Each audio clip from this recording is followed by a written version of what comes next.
What's up, Kansas City? I'm Glenn Brian Frizzell, your host for today, coming to you from Cascade Media Group's new home on the second floor of Lincoln Economic Building in the 18th and Vine District, right here in Kansas City, Missouri. Today's special guest is a licensed real estater, small business owner. On in November of 2012, he was elected to serve in the 23rd District of the Missouri House of Representatives. Mr. Randy Dunn, how are you doing today? I'm doing well. Thank you for having me. Say hello to the What's Up Kansas City audience. What's going on, Kansas City? We welcome you here. Hopefully we'll talk about some serious issues that our viewers know affect them. We originally scheduled this interview for a time when Governor Nixon called a special session in the House to discuss Boeing manufacturing jobs. The results have made headlines in the last week. I'm reading from a Kansas City Star headline. The Kansas City mayor and others are upset about Missouri's plan to land Boeing plant. Apparently the deal involved Governor Nixon cutting low-income tax credits to pay for Boeing's incentive packages. What the Kansas City Star is reporting, is it accurate? Are there any late developments that you can tell us about this story, Mr. Dunn? Well, I think there's a couple of things that are there. First off, I don't think Mayor James has publicly stated that he was in support of the plan to bring Boeing here to Missouri because of the prospect of bringing thousands of jobs to the state. What his opposition, as well as my opposition to the way the governor went about doing things, it appears though that the governor attempted to make some deals with some members from the right side of the aisle to get their vote by stating that he would be in support of reducing the caps on low income and historic tax credits in the upcoming session. First of all, the governor does not have authority to do that without the legislature taking action. So he was stepping, if what had been alleged is true, he was stepping in territory that he really did not have a place to be in. Again, that's if what is being reported is true. And so I think that's important to make that clarification. And also I think it's important to make the clarification that those caps have not been cut as it stands. Based on the call that the governor put out, there was no ability to deal with any of those tax credits because they were outside of the scope that he called for the special session. And so when we come back into session next year, that will be something that we may have to deal with. If it is, generally speaking, that's something that I would be opposed to in reducing the low-income housing tax credits and the historic tax credits. Because particularly for the district that I represent, a great deal of the development that has happened has been able to happen because of those programs being in place. In a lot of other urban districts, the development that is taking place is because of those types of programs. And so to reduce the caps would have a deleterious impact on our communities and to be able to continue to do economic development in our community. It has happened. Maybe you could help put it in further perspective. When I was listening to this on the radio or watching television, is this deal still in negotiation? The Boeing jobs were supposed to possibly be going to St. Louis, and is the deal still on the table? The deal is still on the table. What happened during the special session, the legislature passed a bill that would provide certain incentives and create new caps within the Missouri Works program, the Missouri Build program, and two other incentive programs to allow for an aerospace type of business or Boeing to be able to build a new facility within the state. That passed the legislature, but Boeing had issued an RFP that any state could sort of respond to, and there were a number of other states that responded to that RFP that Boeing put out. So now it's sort of in the hands of Boeing to determine what state that they are going to go with. We certainly hope that Missouri will be that state. And there's different components of the RFP, because the RFP was to build the 777X airline. And And so we could potentially get the entire deal where the entire airplane would be built here, or potentially we could get a smaller piece where just the wings could be built here. But that is all still on the table at this point in time until Boeing makes their ultimate decision. Thank you for putting that into perspective for us. We look forward to keeping up to breast with further developments. Mr. Dunn, we had Mayor James here not too long ago, and he talked about the need for there to be one organization here, the 18th and Street District, as far as revitalization project, not talking from this party and talking from this party, but one comprehensive organization with one vision, one goal, one plan. Residents, if you talk to them, some say they are frustrated with the slow progress that has taken place behind development proposals, development programs in the 18th and Vine District. What is your role as state legislator in developing this particular area, and where do you see the progress as far as moving forward at a faster pace? And I'll go back just a little bit to sort of one of the points you made in terms of the mayor's desire for there to be sort of one organization leading the efforts in here. Prior to my election to the legislature, I was the city planner for the 3rd District, and one of the final plans that I worked on was for the Vine Street District's Economic Development Plan. And I was a project manager for that plan. It's an award-winning plan, and one of our key recommendations within that plan was for there to be sort of an umbrella organization that would sort of be the leader for the activities in the district. It doesn't mean that the other organizations that are here could not continue to do what they do, but we do need someone sort of looking out for the entire vision of the district and not just portions of the district. And so I completely agree with the mayor, and again, sort of with that plan that we were able to get passed, that was one of the key recommendations of it. Now, as my role as a legislator, as well as a resident in the area, because I do live here in the 18th and Vine District, my role is to sort of look for opportunities to continue growth in the area, looking for opportunities for incentives and different resources that we can bring to the district. And that is something that I'm doing now. I'm looking at and having conversations with the chairwoman of the Economic Development Committee, on which I serve, to include the 18th and Vine area in an incentive package that would provide additional resources to continue and further development in the area.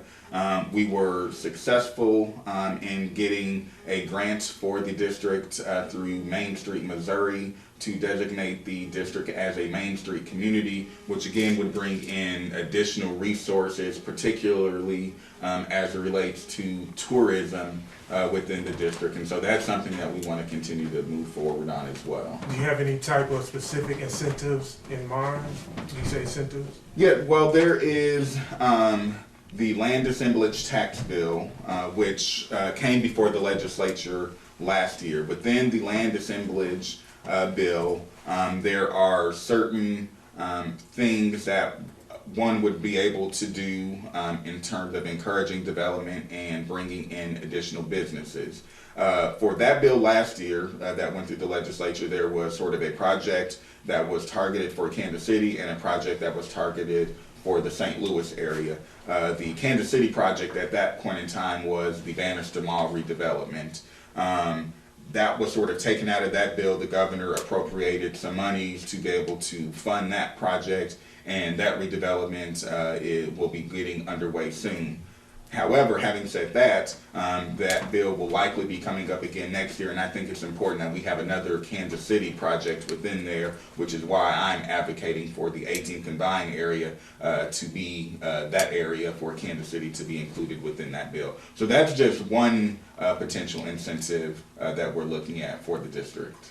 Okay, Mr. Dunn, I'm looking at my imaginary teleprompter here. A recent report by Policy Link published in the Kansas City Star stated that Kansas City has widening racial gaps in income, health, and work opportunities, and concluded that the Kansas City area had to do a better job connecting people of color to jobs, housing, transportation, quality education, and training opportunities. Mr. Dunn, as far as the 23rd District, I'd like to focus in on the next minute the push for residents who live here to boycott, to picket, to make their voices known that they need a livable wage. Fast food workers have protested in Kansas City and other surrounding cities, saying that $7.25 is not enough to support their families to live comfortably on without government intervention, government aid. They need an affordable living wage to live comfortably and make ends meet. Mr. Dunn, are you for raising the minimum wage? Is raising the minimum wage a workable solution for workers who are protesting, who say they need additional monies for a livable wage? I'm absolutely in support of raising the minimum wage, and I've actually already signed onto a bill for next session to do just that. So that is something that I'm absolutely supportive of. Coming from, a family from the lower middle class, I understand what it is like to struggle and so I can directly sympathize with those families that are, trying to really, raise their families on, the minimum wage. And so I think that's something that we definitely need to continue to push for. I think that's only one of the things that we need to be looking at. I think we need to look at things from a holistic perspective and not only at raising the minimum wage, but looking at all the other sort of structural barriers that are in place that are keeping people in poverty and not allowing them to move out of poverty into the middle class. Now, I was watching the news this morning, and I do get confused sometimes. You hear one thing, and it turns out to be another actual practice. But as I understand, in Washington, D.C., on Capitol Hill, they are meeting senators and House of Representatives to make budget cuts that will affect some government services. How does that trickle down to the state level? How does that trickle down to the District 23 if those budget cuts are actually made? Well, a lot of it will depend upon where those cuts are being made. About a third of the state's funding comes directly from the federal government. So when there are cuts to the federal government's expenditures, that has a direct impact on the state, and adversely, that has an impact on what we can put out into the communities. So there's definitely a direct correlation there between the federal cuts to what we receive as a state to what we as a state can put out. But in addition to that, when we are doing our budget, we have to be conscious of those cuts. And so when the federal government is cutting, oftentimes we as a state have to make cuts as well, which has an impact on the monies that different agencies and organizations that are providing services to the residents throughout Kansas City and in the 23rd District, what they're able to do because their budgets are being cut as well. Will your district be disproportionately affected? Until we see exactly what the budget is going to be, it's hard to say at this point in time. But based upon the population that lives in the district, I think it's safe to say that there will be an adverse impact on the lives of many of the people who live in the district. In the 23rd District, the unemployment rate is over 20%. Which is outrageous. We have a high percentage of individuals that are living in poverty or at or below the poverty rate. So there are a lot of issues and concerns, that come with these budget cuts. These budget cuts are not just numbers, they're impacting real people every day. And so I hope that they can get things together up there in Washington, D.C., because it does have a direct impact on what happens here in the 23rd District as well. Now, Mr. Dunn, you're going into your second year as distinguished member from District 23, Missouri House of Representatives. I read a little bit about the bills that you sponsored during the first and second 97 General Assembly. Tell our What's Up Kansas City viewers a couple of bills that maybe you're working on that you're passionate about and that you hope to have Governor Nixon sign into law in the near future. Coming up into the next session, there are a couple of bills that I'm looking at filing myself. As I've already stated, I am already signed on to a bill that would increase the minimum wage. Me personally, some bills that I'm planning to file is a bill that would provide an incentive for full-scale grocery stores to locate in food deserts. In the 23rd District, as well as throughout the greater Kansas City area, there is a lack of full-scale, high-quality grocery stores, and we need more of that so we have access to food that also would bring more jobs to our community and additional economic development. So that's one of the things that I'm looking at filing for next year. Secondly, sort of on the flip side, one of the things that we have too much of are liquor stores in our community, and they have a negative impact on our community, and so I'm working on legislation that I plan to file to make it more difficult for liquor stores to be able to acquire liquor licenses. This would not impact those liquor stores that are already there, but for those that are trying to come into our community, we have a number of stores that are often coming in and they say, well, we won't ask for a liquor license. A year later, they're going out to the community trying to get a liquor license. And we need to make it a little bit more difficult for them to get those liquor licenses. In addition to that, the liquor license fee in Missouri has not been changed since the 1930s. We have one of the lowest liquor license fees in the entire country. And so I'm looking at also increasing that fee to something higher and then appropriating those funds into a fund whereby neighborhood groups and neighborhood associations can apply to make improvements in their neighborhoods and their communities with those funds. So those are two of the bills that I'm looking at. And thirdly, we have in Missouri what's called the Castle Doctrine, which is essentially sort of the stand your ground law that George Zimmerman used sort of as his defense to get away with murdering Trayvon Martin. And so we have a very similar bill here in Missouri, and there's a lot of gray and nebulous areas within that bill. And so I'm looking at making some changes to that bill to try to close in some of those gray areas and some of those gaps that's within that bill. I think we have 3 more minutes here. I want to ask you, how did you get involved in politics? Were you involved in your student council in high school? Was student government something that you look forward to participating in, or did it come at a later date for you? I was actively involved in a number of student organizations while in high school, including student council. And I've always been passionate about my community, helping other people, and trying to make a positive change on my community. And to me, that is what politics is all about and should be about, is trying to help others and trying to make a positive impact on one's community. And I want to be able to continue to do that, and that's what sort of really drove me to get into politics.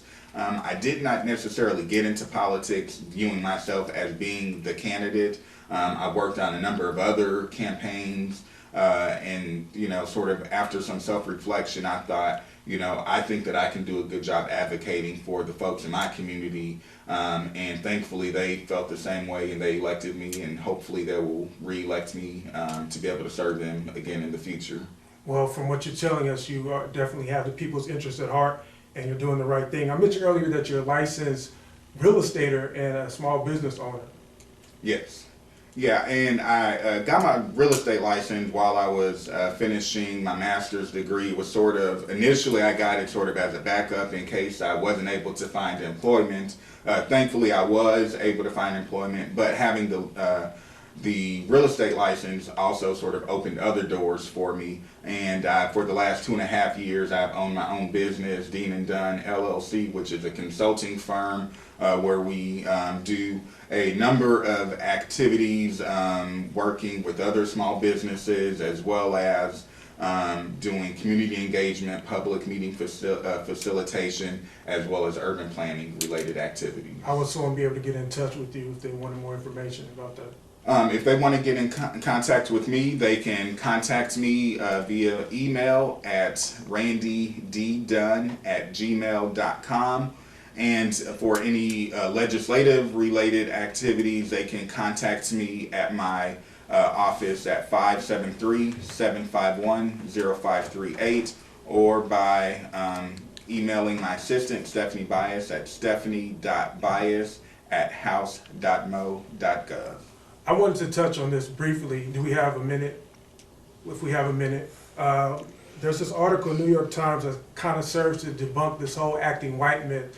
For too long, academic success in our classrooms, going in there, acing the ACT, getting on the honor roll, earning an academic scholarship, perhaps going to college, going to graduate school, aspiring for these careers that don't necessarily involve playing sports or being in the entertainment industry in school was associated with the term acting white. This New York Times author, Paul Tuff, says that black students basically have the same attitudes about achievement as their white counterparts do. They want to succeed, they understand that doing well in school has important consequences later in life, and they feel better about themselves if they do.